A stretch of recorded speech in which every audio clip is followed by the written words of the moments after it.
Long ago, in a realm between the living and the dead, there existed a spirit known as a hungry ghost.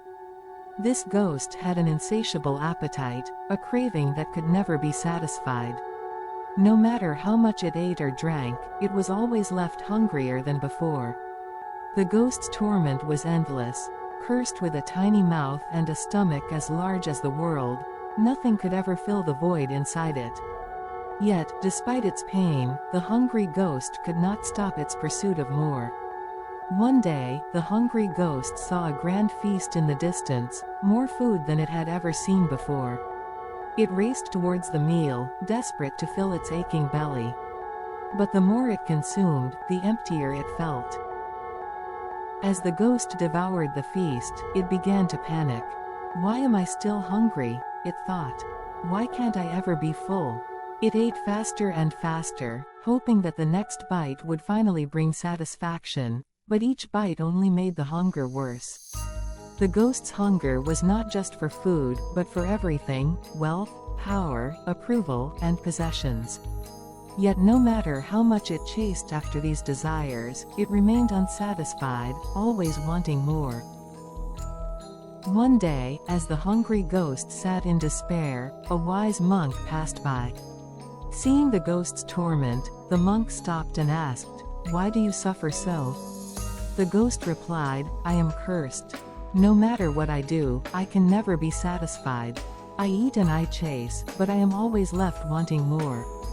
The monk listened carefully and then said, "Your hunger is not caused by what you lack, but by your inability to see what you already have." The monk continued, "You are trapped in a cycle of desire because you are always focused on what you don't have. But if you practice mindfulness, you can find contentment in the present moment.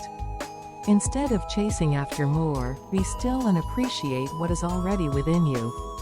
As the hungry ghost followed the monk's advice, it noticed something remarkable. The gnawing hunger inside it began to fade. By focusing on the present moment, by being mindful, the ghost felt contentment for the first time in its existence. The hungry ghost learned that true fulfillment didn't come from chasing more, but from appreciating what was already there. Contentment was not something to be found outside of itself, but something it had to cultivate from within. This story reminds us that the more we chase after desires, the more we can become trapped in a cycle of dissatisfaction. True happiness doesn't come from the pursuit of more, but from the practice of mindfulness and contentment. When we learn to appreciate the present moment, we find that we already have enough. In life, remember, chasing more will never bring true satisfaction. Practice mindfulness and find contentment within. Only then will you discover the happiness you seek. If this story made you reflect on your own life, like, share, and subscribe for more motivational content. Don't forget to press the bell icon for notifications on new videos.